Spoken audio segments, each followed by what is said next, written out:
আমি রাজেশ সনাতন হিন্দু ধর্ম থেকে বলছি। সাথে আছে রিদ্ধি, আমার 10 বছরের পুত্র। আমরা আমার ধর্মকে যদি প্রচার না করি তাহলে আমার ধর্মকে কেউ প্রচার করবে না। সেই মানসিকতা নিয়েই আমি আমার ছেলেকে নিয়ে আমার ধর্ম, আমার কৃষ্টি কালচার নিয়েই আমি আমার ছেলেকে বড় করার চেষ্টা করছি। আসি এবার মেন কথায়। আজকে সারাদিন সুপ্রিম কোর্টে যেটা হলো, বিভিন্ন হলফনামা জমা পড়লো। সিআইডির তরফ থেকে, পুলিশের তরফ থেকে বন্ধ খাম ভর্তি জাস্টিসের কাছে এটা রেপ না গ্যাং রেপ কোনোটাই ঠিকমতো বোঝা যাচ্ছে না। কিন্তু সুপ্রিম কোর্টে আমাদের মহামাননীয় জাস্টিস তিনি কিন্তু বলে যে এটা গ্যাং রেপ ছাড়া হতে পারে না। আর সমস্ত প্রমাণ তথ্য লোপাট করা হয়েছে। তারপরে আমার বিশ্বাস আছে সিবিআই ঠিক মাটির ভেতর দিয়ে হলেও তার সত্যতা যাচাই বের করে নিয়ে আসবে। এই সত্যতা যাচাই করে বের করে নিয়ে আসবে। আরেকটা কথা আমাকে হাজির করে বলছি, আমি কোনো এডিটিং করি না, কোনো অ্যাপ ইউজ করি না। আমি যা বলি নিজের লোকের কাছে নিজের মনের কথা বলি।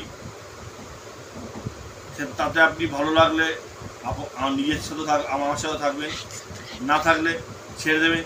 যদি ভালো লাগে সাবস্ক্রাইব করবেন, লাইক করবেন, শেয়ার করবেন আর কমেন্ট করবেন। আপনাদের কমেন্ট পড়ার আশায় আমি বসে আছি। আসছি মেন প্রজেক্টে। ভারতবর্ষের বুকে কপিল সিব্বল, মনোজ সিংভি, এই সমস্ত উকিলরা মহান পণ্ডিত।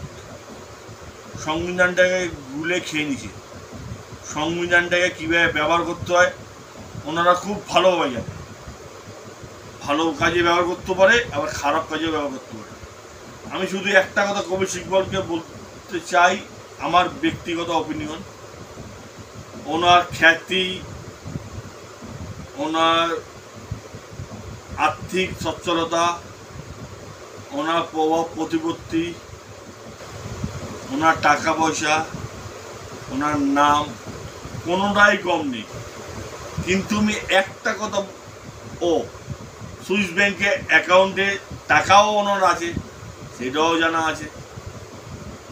ভারত সরকার ডিক্লেয়ার করেছে, আমার কথা না, সেটা তার ব্যাপার। আমার কোনো এই নিয়ে কোনো মাথা ব্যথা নেই।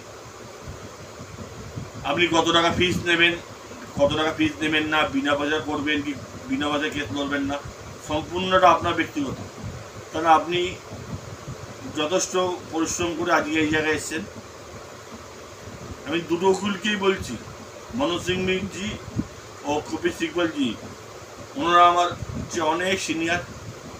তাদের কাছে আমি করজোরে বলতে চাই, এই আরজিকরের কেসটা যদি আপনাদের ফ্যামিলির কারোর হতো তাহলে কি আপনি কি এই কেসটা লড়তেন? একবার বিবেকের কাছে চিন্তা করুন তো। এই নির্যাতিতা মহিলা যে অক্লান্ত পরিশ্রম করেছে, করে আজকে ডাক্তারি পড়েছে, তার সারা জীবনটা আপনি স্পয়েল করে দেওয়ার আর না করে দেওয়ার রাস্তা দাঁড়িয়ে আছে। আপনি জানেন, 200% জানেন কারা দোষী কারা দোষী না। আপনি ইচ্ছা করলে আরজিকরের নির্যাতিতা মহিলাকে বিচার দিতে পারেন। যেই টাকাটা আপনি ফিস বাবদ নেন, একদম হোয়াইট মানি হিসাবে চেকের মাধ্যমে, সেই টাকাটা না নিলে আপনি গরিব হয়ে যাবেন না, কিন্তু বড় লোকও হয়ে যাবেন না। কিন্তু একটা কথা বলতে পারি, মানুষের মধ্যে আপনার জন্য একটা আলাদা অনুভূতি তৈরি হবে, যেটা কিন্তু টাকা পয়সা দিয়ে কেনা যায় না। আপনি বিভিন্ন রকম ভাবে গুটি সাজাচ্ছেন নিজেদেরকে, যারা আসল অপরাধী শাস্তি যাতে না পায় তার জন্য।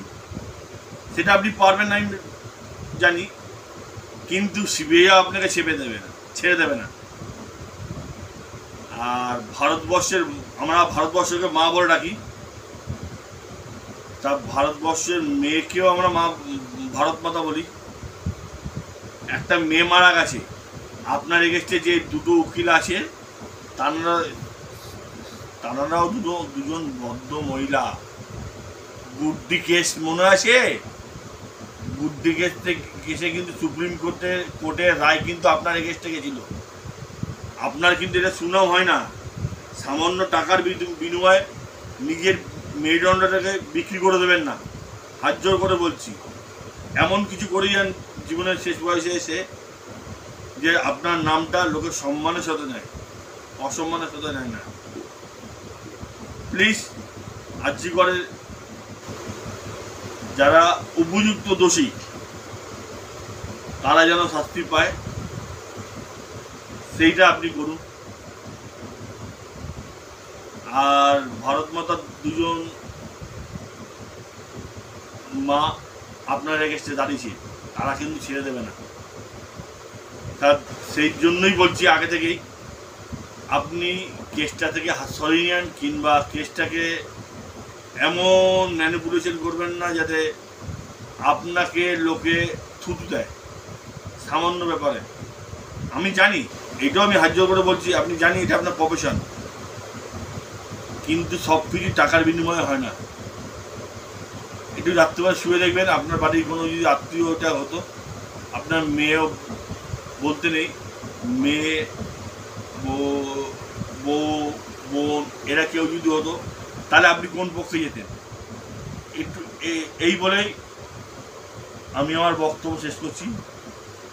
আর একটা কথা, আজিগড়ের যে ডাক্তারবাবুটা মারা গেছে তার নামে 1 মিনিট শান্তিমন্ত বলছি।